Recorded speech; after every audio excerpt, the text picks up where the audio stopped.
하나님 말씀을 보겠습니다. 출애굽기 2장 1절부터 10절입니다. 구약 성경 출애굽기 2장 1절부터 10절까지 제가 봉독하겠습니다.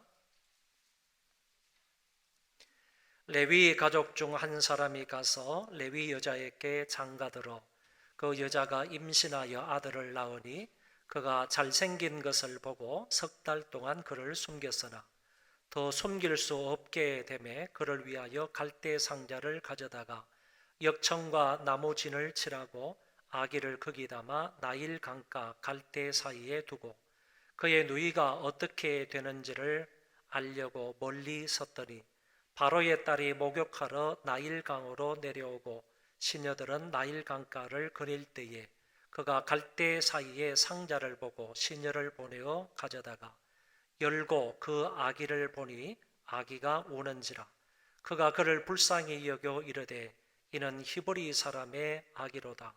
그의 누이가 바로의 딸에게 이르되 내가 가서 당신을 위하여 히브리 여인 중에서 유모를 불러다가 이 아이에게 젖을 먹이게 하리이까. 바로의 딸이 그에게 이르되 가라 하매 그 소녀가 가서 그 아기의 어머니를 불러오니 바로의 딸이 그에게 이르되 이 아기를 데려다가 나를 위하여 젖을 먹이라. 내가 그 삭슬 주리라. 여인이 아기를 데려다가 젖을 먹이더니 그 아기가 자라매 바로의 딸에게로 데려가니 그가 그의 아들이 되니라.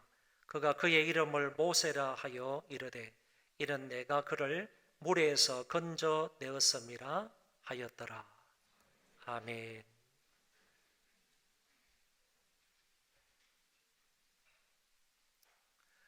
5월에 우리 교회의 주제가 가정과 가족 구원입니다. 그래서 한 달 동안 가정의 중요성에 대해서 설교를 하고 더 나아가서 가족 구원의 가치에 관해서 설교를 하려고 합니다. 가정이라는 것은 한 남자가 한 여자와 결혼을 해서 이루어지는 이 사회의 기본적인 담이라고 말할 수 있습니다. 그래서 가정이 이루어지게 되면 자녀가 생기게 되고 자녀들이 모여서 결국 가문을 이루게 되고 그 가문은 사회와 국가를 이루고 더 나아가서 한 세계를 이루게 됩니다. 그런데 결국에는 세계라는 이 엄청나고 큰 광활한 이 단체와 어떤 구조는 결국 한 가정으로부터 출발이 된다라고 말할 수 있겠습니다. 이런 의미로 본다면 한 가정이 얼마나 중요하냐. 한 건강한 가정이 있을 때 그 건강한 가정을 통하여서 이 사회와 국가가 더 나아가서 교회가 건강해질 수 있기 때문에 한 가정의 중요성은 아무리 강조를 해도 지나치지 않는다고 봅니다. 가정의 영향력은 대단합니다. 한 가정이 잘못되면, 다시 말해서 부부가 잘못된 생각으로 잘못되게 생활을 하게 되면 그 한 가정을 통해서 영향을 받는 수없이 많은 사람들과 가정들이 있기 때문에 그 한 가정은 대단히 중요하다고 말할 수 있습니다. 오늘 본문은 모세의 출생을 다루고 있는 말씀입니다. 이스라엘 민족의 지도자 모세는 그 부모가 누구이고 어느 부모 밑에서 태어나게 되고 교육을 받고 자라가게 되는지 이런 부분에 관해서 말씀해 주고 있는 것이 바로 출애굽기 2장입니다. 그래서 저는 이 본문을 중심으로 해서 여러분들에게 한 세 가지로 나누어서 말씀을 드리고자 합니다. 처음에는 모세가 태어날 때 애굽에 있던 히브리인들의 상황이 어떠했는지를 보겠습니다. 출애굽기 1장의 말씀을 보면 히브리인들에 대한 애굽의 정치가 잘 나타나 있습니다. 다시 말하면 애굽이라는 큰 나라 안에서 히브리인들이 노예로 종으로 살아가는데 그 종으로 살아가는 히브리 민족의 상황이 어떠했는지를 출애굽기 1장에서 말씀해 주고 있다는 얘기입니다. 2장으로 넘어가면 오늘 본문에서는 모세의 출생과 더 나아가서 이 모세가 결국 미디안 광야로 도망가는 것, 여기까지를 쭉 말씀을 해주고 있습니다. 그렇기 때문에 1장은 2장의 배경이 된다, 이렇게 말할 수 있습니다. 다시 말하면 모세의 출생의 배경이 되는 것이 바로 출애굽기 1장의 히브리 민족들이 애굽의 정치 속에서 살아가는 그 모습이 된다, 그런 얘기입니다. 가나안 땅에 큰 기근이 찾아왔습니다. 애굽의 국무총리로 있던 요셉의 초청을 받아서 그 기근을 피해서 애굽으로 내려가는 야곱의 가족들은 도합해서 70명이었습니다. 그들이 애굽의 고센 땅에 가서 살다가 세월이 한참 지나고 나서 야곱의 가족들이 죽게 되고 그 야곱의 아들들인 요셉의 여러 형제들도 다 같이 죽고 말았습니다. 그러고 난 이후에 요셉을 알지 못하는 새로운 왕이 등장하게 됩니다. 요셉을 알지 못하는 새로운 왕이 누구인지는 우리가 정확하게 알 수가 없지만은 분명한 것은 이 왕에 의해서 히브리인들이 억압과 지배를 받으며 노예 생활을 하게 된다는 사실입니다. 심한 노동과 억압을 받음으로 인하여서 히브리인들의 고통은 이루 말할 수가 없었습니다. 그럼에도 불구하고 히브리인들의 인구는 엄청난 숫자로 확대되어 갔습니다. 이것이 이집트 사람들에게는 큰 어려움이 되었던 겁니다. 다시 말하면 이것이 이스라엘 백성들의 증가가 이집트 사람들에게 큰 어떤 두려움을 주었다, 그런 얘기입니다. 왜 그러는가 하면은 이렇게 많은 숫자가 힘을 합하여서 자기들이 지금 애굽의 노예로 있으니까 우리가 힘을 합하여서 애굽을 탈출하자, 그럴 수도 있는 것이고, 다른 나라 사람들과 힘을 합하여서 애굽을 공격하자, 이렇게도 말할 수 있기 때문에 이스라엘 백성들의 인구 증가는 애굽에게 두려움이 될 수밖에 없었다는 것입니다. 그래서 이집트의 왕 바로는 인구 증가 저지 방안을 세우게 되는 것입니다. 먼저는 히브리인들에게 무거운 짐을 지우게 됩니다. 국보성 비돔과 라암색을 건축하는데 히브리인들을 강제 동원을 한 것입니다. 여기에서 말하는 비돔과 라암셋은 한마디로 말해서 나라를 위한 큰 새로운 도시를 건축하는 것으로 볼 수가 있습니다. 히브리 사람들은 오랫동안 강제 동원이 되어서 학대를 받았지만 그럼에도 불구하고 이스라엘 자손들의 그 수는 더욱더 불어나게 되었다, 그런 얘기입니다. 그래서 바로 왕의 인구 확산 방지 정책은 결국에 실패로 끝나고 말았습니다. 이번에는 직접적으로 히브리 산파를 시켜서 여인이 해산을 할 때에 아들이면 죽이고 딸이면 살려두라는 바로의 엄한 명령을 내렸습니다. 그 당시에 히브리 산파 중에 십보라와 부하가 대표적인 인물인데, 이 십보라와 부하가 하나님을 두려워하였기 때문에 남자아이가 태어나도 하나님의 두려움 때문에 이 아이를 죽이지 못하고 살려두게 됩니다. 왕이 와서 산파들에게 추궁하기를 왜 남자아이들을 살려주었느냐라고 말했을 때 이들이 변명합니다. 히브리 여인은 늘 건강해서 산파가 다가가기 전에 이미 출산을 해버렸다. 그렇기 때문에 이렇게 남자아이가 태어나도 죽일 수가 없었다라고 변명을 했습니다. 결국에 이 두 번째 정책도 이 십보라와 부하의 믿음으로 인하여서 제동이 걸리고 말았습니다. 이집트 왕은 이제 적극적으로 아들이 태어나면 무조건적으로 나일강에다 갖다 버려라, 딸이면 살려두라 하는 이런 명령을 했습니다.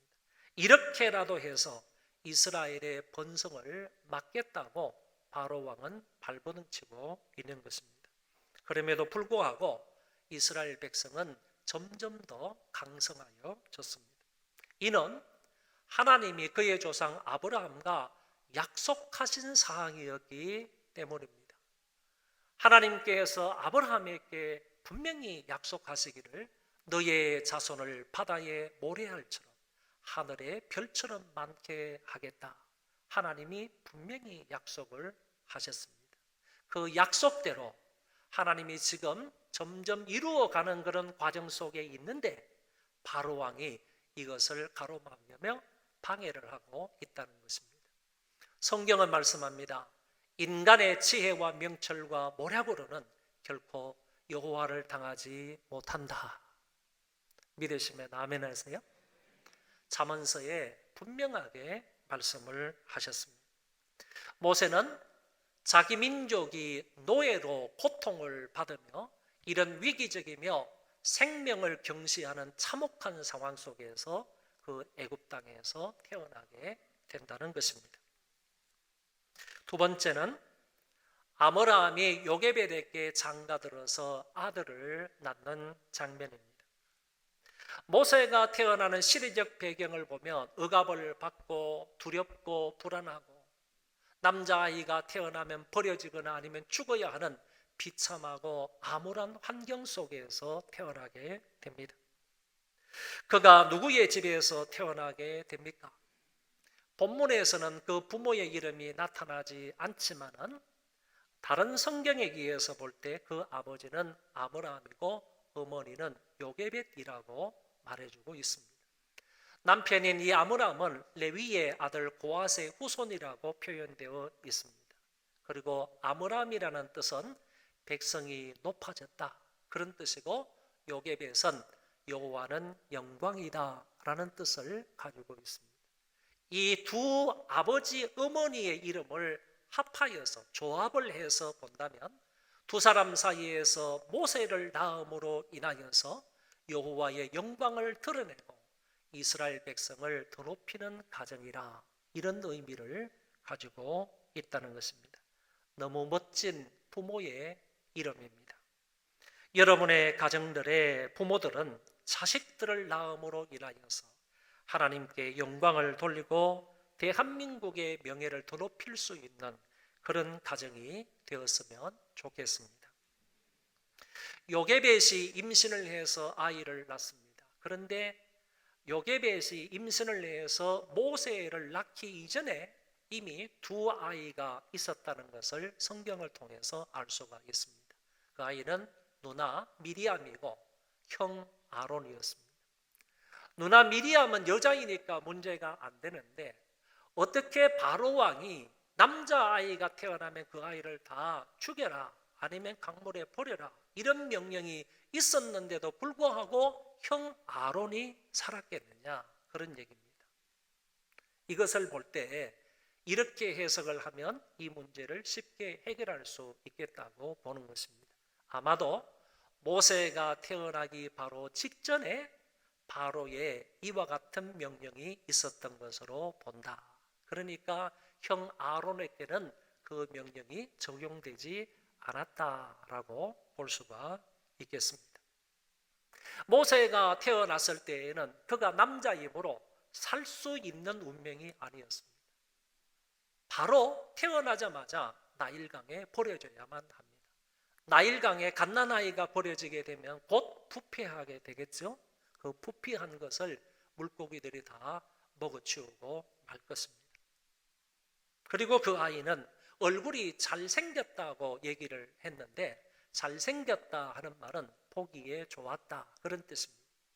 하나님이 천지 만물을 창조하시고 나서 보시기에 참 좋았더라 라는 말씀과 같은 뜻을 가지고 있는 낱말입니다.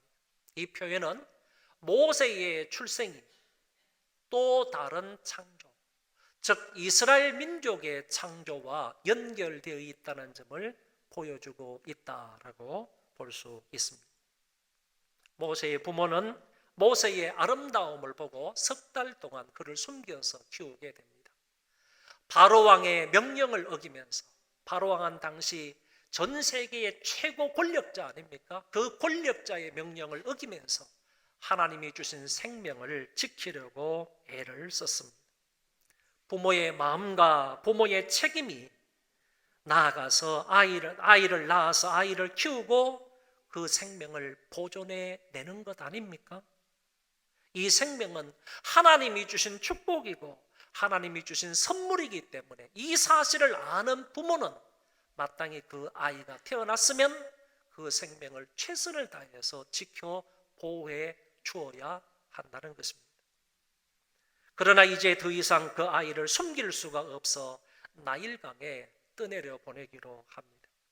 더 숨길 수 없게 되매 그를 위하여 갈대 상자를 가져다가 역청과 나무진을 칠하고 아기를 거기 담아 나일강과 갈대 사이에 두고 그의 누이가 어떻게 되는지를 알려고 멀리 섰더니, 부모는 아이가 자기 품 안에 있을 때뿐만 아니라 강물에 떠내려 보내면서도 저 아이를 살릴 수 있는 가능성이 뭐냐, 또 달리 말하면 저 아이가 다시 살아날 수 있는 가능성이 뭐냐, 그것을 최대로 높이고 있는 부모들임을 알 수 있다는 겁니다. 그래서 생각한 묘안이 갈대의 상자를 만들어 아이를 그 안에 넣어서 나일강에 띄워 보내는 것이었습니다. 이 갈대의 상자는 방수를 위하여 역청과 나무진을 칠하였습니다. 역청과 나무진을 칠하면서 이 갈대 상자를 만드는 데에는 아무래도 아버지가 열심을 내서 갈대 상자를 만들었다고 봅니다. 갈대를 베어와야 됩니다. 그걸 이제 결대로 얇게 이제 잘라야 됩니다. 그걸 말려야 됩니다. 잘 말르고 난 이후에 그거를 엮어서 갈대 상자를 만드는 겁니다. 갈대 상자를 다 만들었습니다. 뚜껑까지 만들었습니다. 그리고 난 이후에는 역청을 캐와야 됩니다. 이 콜타르를 했죠. 이 역청은 콜타르인데 다시 말하면 어떤 그 기름 섞인 그런 그 성분이 있어요. 기름의 성분이 있단 말이죠. 그래서 강이든 바다든 가가지고 그 역청을 캐와가지고 그거를 불에 달구어야 되는 거예요. 뜨거운 불에 녹여야 되는 겁니다. 그 역청을 가지고 와가지고 그렇게 하고 또 나무의 진을 따와가지고 그 진도 역시 뜨거운 물에 잘 녹여서 페인트처럼 된 그것들을 이제 방주에다가 갈대 상자에다가 여러 번 칠하는 겁니다. 여러 번 칠해가지고 물이 전혀 외부에서 들어오지 못하도록 완전하게 방수를 해서 잘 말르면 그것이 바로 갈대 상자가 되는 것입니다. 이 갈대 상자를 히브리어로 테바라고 하는데 상자를 의미합니다.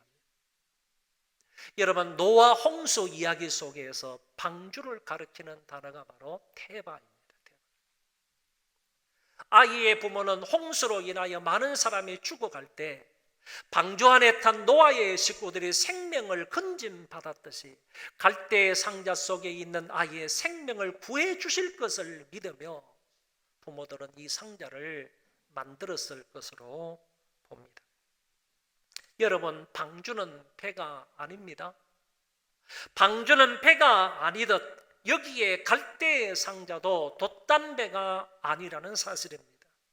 다시 말하면 이거는 배가 아니기 때문에 앞뒤 구분이 없는 겁니다.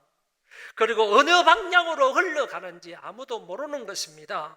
오로지 하나님의 인도대로 흘러갈 뿐인 것이 바로 갈대의 상자이고 방주입니다. 이 갈대 상자에 아이를 넣어서 나일강 갈대 사이에 두었습니다. 그의 누이가 어떻게 되는지를 알려고 멀리 서서 이 광경을 지켜보고 있습니다.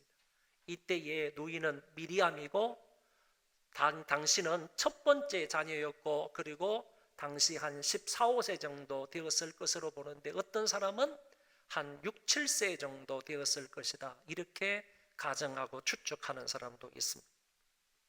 동생의 갈대 상자를 걱정스러운 눈으로 바라보고 있는데 그때 바로의 딸이 목욕하러 나일강으로 나왔다가 이 갈대의 상자를 보게 됩니다.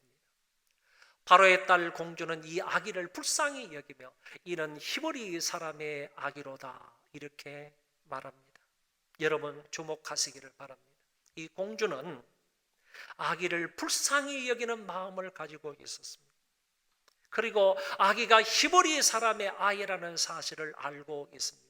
더더구나 자기 아버지 바로 왕이 어떤 명령을 내렸는지도 이미 딸은 알고 있다는 얘기입니다. 그럼에도 불구하고 이 공주는 이 아이에게 연민과 불쌍히 여기는 마음을 가지게 되었다는 것입니다.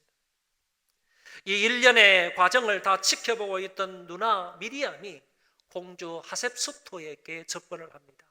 내가 가서 당신을 위하여 히브리 여인 중에 유모를 불러다가 이 아이에게 젖을 먹이게 하리이까. 여러분, 미리암은 왜 하필 히브리인 여인 중에 유모를 찾아보겠다고 했을까요? 당시 비록 히브리인들이 애굽의 종이기는 했지만은 히브리인들은 자기의 자식들을 기르면서 절대로 이방인들의 젖을 먹이지 않았다는 것입니다. 이방인들의 젖은 부정한 것이다 라고 생각을 해서 자기 아이들을 기르면서 절대로 이방인들의 젖을 먹이지 않았다는 거예요. 그래서 꼭 집어서 미리암은 말하는 것입니다.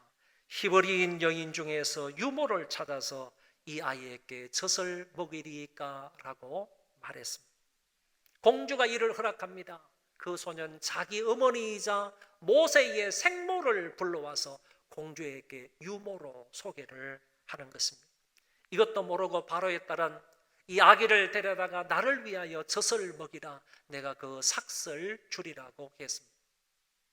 여러분, 히브리인 중에는 남자아이가 태어나면 지금 죽을 수밖에 없는 상황입니다. 그럼에도 불구하고 모세는 이제 이 바로왕의 공주를 통해서 그 생명을 완전히 건진받게 되는 것을 볼 수 있습니다. 뿐만 아니라 요게벳은 공주로부터 삭슬 받아가면서 젖을 먹이고 자기 손으로 자기 아들을 키우게 되었습니다. 여기에서 젖을 먹이라 하는 이 말은 단순한 수유를 하라 이런 말이 아니고 양육에 강조점이 있는 말입니다. 다시 말하면 단순히 젖만 주어라 이런 말이 아니라 젖을 주는 것보다 더 중요한 것은 이 아이가 젖될 때까지 잘 양육하고 교육해라 하는 의미가 있다는 것입니다. 왕궁에서 히브리 아이를 키울 수가 없습니다.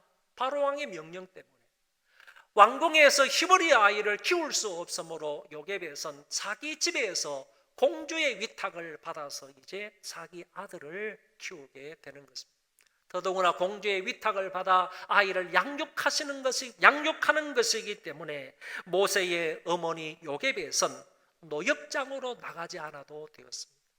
비돔과 람셋을 건축하는 데 있어서 이 어머니가 나아가서 강제 노역에 동원될 필요가 없었다, 그런 얘기입니다.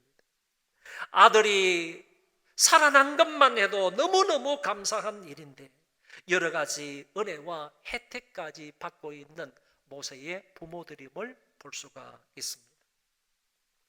온 가족들이 힘과 지혜를 모아서 최선을 다해서 한 생명을 살려보겠다고 노력했는데 하나님이 그들에게 기가 막힌 은혜와 사랑을 베풀어 주셨습니다. 하나님의 놀라운 섭리와 계획 가운데서 모세의 생명은 건짐을 받았고 친모의 젖을 먹으며 바로의 딸로 어린 시절을 보내게 됩니다. 세 번째, 공주의 아들로 성장하는 모세의 모습입니다.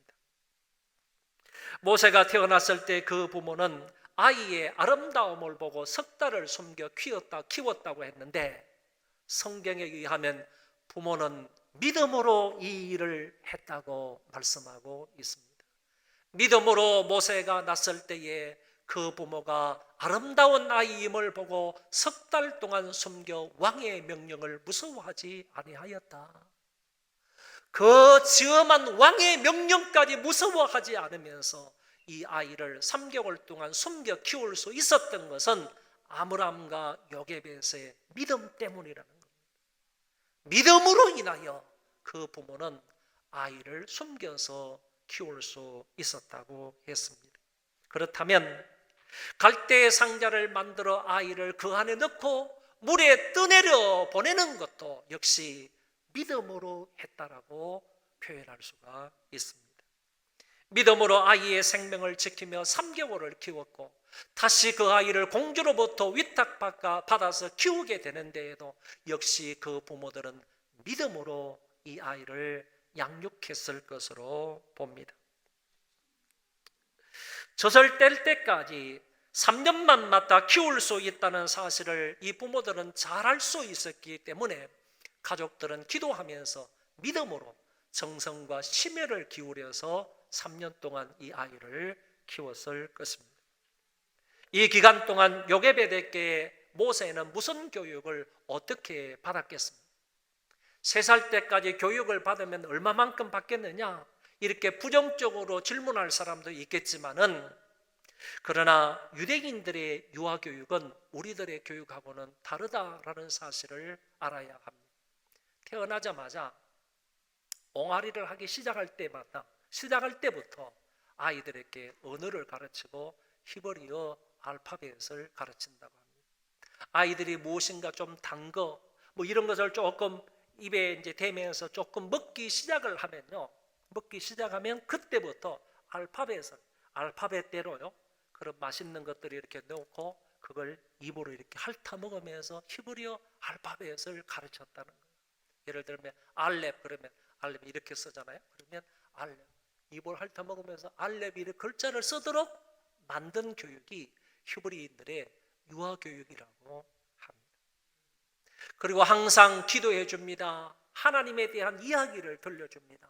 자기들의 조상 아브라함과 이삭과 야곱 이야기를 해줍니다. 특별히 지금 자기들이 살고 있는 이 시대는 요셉을 알지 못하는 왕의 통치 속에서 살아가지 않습니까? 그 요셉을 가리켜서 얘기해 주는 거예요. 요셉에 대해서 얘기해 주는 거예요. 그래야만이 우리가 왜 이 땅에 와서 살고 있는지를 설명해 줄 수 있는 건 아닙니까? 요셉에 대해서는 여러 차례 자기의 자녀들에게 이야기를 해 준다고 합니다. 더 나아가서 히브리인들의 민족 정신이나 우리는 하나님의 선택된 백성이라는 점과 그리고 언젠가는 우리가 약속의 땅으로 돌아가게 될 것이다 하는 이런 점들을 쉼없이 자녀들에게 가르쳐 준답니다. 그러니까 모세의 부모는 3년 동안 남들보다 더 열정적인 마음으로 열심히 이 사실을 말하고 가르쳤을 것으로 봅니다. 10절의 말씀으로 가겠습니다. 그 아이가 자라매 바로의 딸에게로 데려가니 그가 그의 아들이 되니라. 그가 그의 이름을 모세라 하여 이르되 이는 내가 그를 물에서 건져 내었음이라 하였더라. 아이가 자랐다 하는 말은 이제 젖을 먹지 않아도 될 나이를 말합니다. 만 3세까지를 말한다고 합니다. 아므람과 요게벳이 3년 동안의 양육과 교육을 담당하고 그 다음에는 공주에게 양육권을 이양을 한 것입니다. 이제부터는 실제로 바로의 딸 공주가 모세의 법적인 엄마가 된다라는 것입니다. 공주는 모세를 왕궁에서 모든 학문을 좋은 조건 하에서 교육을 시킵니다. 앞으로 이 나라의 지도자가 되기 위해서는 언어와 정치, 그리고 경제와 군사, 교육과 문화 등등의 학문을 배워야만 했습니다. 모세는 애굽 왕실 가족으로서 자라면서 당대 최고의 학문을 차근차근히 배웠을 것으로 봅니다. 1세기 유대인 사상가요 저술가인 필론, 다른 말을 필론이라고도 하는데 필론은 이런 말을 했습니다. 모세가 음악과 기하학과 그리고 수학과 과학, 예술 등 다방면에서 뛰어난 인물이었다라고 설명해주고 있습니다. 모세가 장성하였을 때 그와 같은 교육이 어떤 결과로 나타났는지 여러분 보시기 바랍니다. 우선 바로의 왕궁에서 세상 학문을 배운 결과로는 모세가 애굽 사람의 학술을 다 배워 그 말과 행사가 능한 사람이 되었다라고 서대반이 말씀해주고 있습니다. 여기에서 말과 행사가 능하였다라는 말은 모든 것에 대한 이론과 실천의 능력을 갖추었다 그런 뜻입니다. 그러니까 어쩌면 바로의 후계자가 되기 위한 모든 능력과 그런 모든 어떤 실력을 갖추었다는 말로 해석을 해도 틀리지 않겠습니다. 그리고 어릴 때 자기의 부모로부터 받았던 신앙 교육의 결과는 어떠합니까? 모세가 장성하여 자기 백성들을 돌아볼 생각을 가졌다는 이 말씀에서 그는 자라면서 계속 히브리 민족의 민족 정신을 잊지 않고 있었다라는 점을 알게 됩니다. 더 나아가서 그는 이스라엘 백성들을 위하여 믿음으로 고난받는 길을 선택하였다고 했습니다. 믿음으로 모세는 장성하여 바로의 공주의 아들이라 칭함을 거절하고 도리어 하나님의 백성과 함께 고난받기를 잠시 죄악의 낙을 누리는 것보다 더 좋아하고 그리스도를 위하여 받는 능력을 애굽의 모든 보화보다 더 큰 재물로 여겼으니 이는 상 주심을 바라봄이라. 이 모세는요, 믿음으로 공주의 아들됨을 거절했고, 모세는 믿음으로요 하나님의 백성들과 고난받는 것을 더 좋아했고, 모세는 믿음으로요 주를 위하여 능력받는 것을 더 큰 보상으로 여겼다고 했습니다. 유명한 역사가 요세푸스는 이 부분에 관해서 이렇게 설명을 했습니다. 당시 바로에게는 아들이 없었고 그의 딸인 공주 하셉수트에게도 아들이 없었기 때문에 모세가 그의 왕위를 계승하는 것은 당연하다. 모세가 장년이 되어 이런 제의를 받았을 때, 왕이 제의를 받았을 때 모세는 그것을 거절했다는 말이고, 이 거절은 부와 명예와 권세에만 거절했던 것이 아니라 보좌를 거절했던 것이다 라고 요세푸스가 설명을 했습니다. 모세는 믿음으로 이것을 거절했습니다. 대신에 하나님의 백성들과 함께 고난받는 것을 택하였다고 했습니다. 부모가 믿음으로 아이를 숨겨서 키우고 믿음으로 아이에게 유아교육을 했더니 그 아이도 믿음으로 자라서 믿음의 성숙한 결단을 함으로 훌륭한 민족의 지도자가 되는 것을 볼 수 있습니다. 믿음으로 키운 아이가 믿음으로 행하는 민족의 지도자가 되었습니다. 이스라엘 사람들은 구약의 인물들 중에 가장 훌륭한 인물을 꼽으라면 바로 모세를 꼽습니다. 그 이유가 두 가지인데, 먼저는 광야 40년 동안 우리 민족을 지혜롭게 인도하여 가나안 땅까지 이끌어 주었기 때문에 모세를 최고의 인물로 꼽고, 두 번째는 하나님의 율법을 받아서 우리 민족에게 주었기 때문입니다. 모세 오경, 이 5권의 성경 말씀, 하나님의 계시를 받아서 우리 민족에게 주었기 때문에 히브리 민족들은 모세를 당시 최고로 꼽았다, 그런 얘기입니다. 어느 사람이 모세에 관해서 이렇게 표현한 것을 제가 인용합니다. 모세는 인품에 있어서, 믿음에 있어서, 구약의 언약의 중재자로서 그에게 주어진 독특한 직위에 있어서, 그리고 공적에 있어서 구약 성경의 영웅들 중 선두에 선다 그랬습니다. 모세를 당대의 다른 많은 사람들과 비교해 보더라도 당연 최고의 인물이다, 이런 말로 요약할 수가 있겠습니다. 저는 다음에 이 사람, 이 할드만이라는 사람의 글을 읽고 많은 도전을 받았습니다. 이 할드만은 모세의 생애 전체를 두고 이렇게 대조하는 글을 썼습니다. 제가 앞부분을 읽으면 여러분들이 뒷부분을 읽으시면 좋겠습니다. 다시 말해서 였으나까지를 읽으면 여러분이 그 다음을 읽으면서 한번 쭉 이 사람의 글을 보도록 하겠습니다. 그는 노예의 자녀였으나, 그는 오두막에서 태어났으나, 그는 가난을 물려받았으나, 그는 군대의 지도자였으나, 그는 능한 전사였으나, 그는 궁중에서 교육을 받았으나, 그는 애굽의 지혜를 가졌으나, 그는 도시 생활에 익숙하였으나, 그는 죄악의 즐거움의 유혹을 받았으나, 그는 말에 어눌했으나, 그는 목자의 지팡이를 가졌지만, 그는 바로로부터 망명자였지만, 그는 율법의 정여자였으나, 그는 모압산에서 홀로 죽었으나 아무도 그의 장례를 거들지 않았으나. 자, 얼마나 멋진 그런 대조적인 그런 표현을 이 할드마르는 사람이 했습니까? 모세는 이처럼 훌륭한 하나님의 사람이요 민족의 지도자였습니다. 그렇다면 누가 이 모세를 이렇게 만들었습니까? 물론 하나님이십니다. 그를 쓰시기 위하여서 이런 인물로 하나님이 친히 빚어 가셨습니다. 하나님의 섭리 중에 이 가정을 다스리시고 인도해 주셨습니다. 그런데 본문에는 본문뿐만 아니라 출애굽기 1장과 2장 안에서는 하나님이라는 단어가 한 번도 나타나지 않는다는 사실입니다. 그럼에도 불구하고 본문 처음부터 끝까지 1장, 2장에서 모세의 출생과 성장까지의 일거일동에 하나님이 개입하시고 역사하셨음을 우리는 알게 됩니다. 그러나 지금 여기에서 말하고자 하는 것은 하나님이 모세라는 생명을 아므람과 요게벳의 가정에 주셨을 때 그 가족 구성원들이 그 생명을 보존하려고 얼마나 믿음으로 애썼는지, 다시 그 생명을 위탁받았을 때는 그를 믿음으로 양육하여 교육하는데 얼마나 애썼는지에 초점을 맞추어 보자는 것입니다.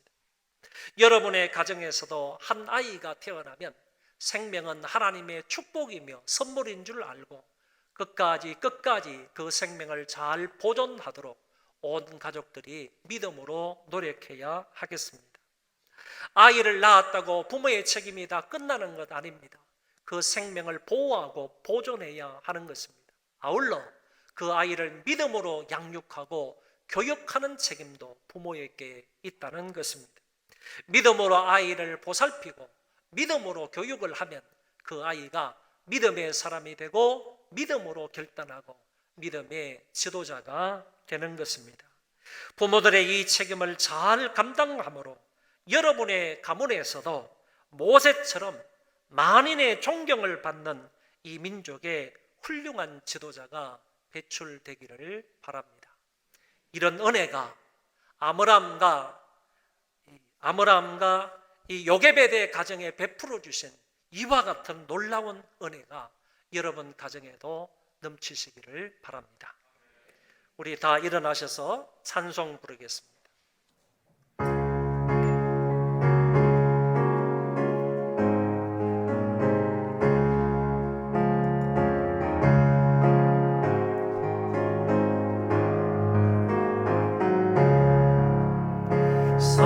사철의 봄바람으로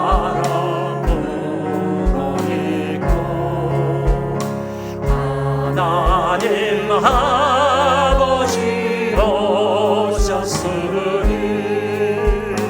믿음의 반석도 든든하다. 우리 집 즐거운 봉상이야. 고마워라 임마누엘, 예수만 섬기는 우리 집. 고마워라 임마누엘, 복되고 즐거운 하루가. 3절입니다. 아침과 저녁에 수고하여 다 같이 일하는 온 식구가 한 상에 불러서 먹고 마셔. 여기가 우리의 낙원이. 고마워라 고마워라 임마누엘, 예수만 섬기는 우리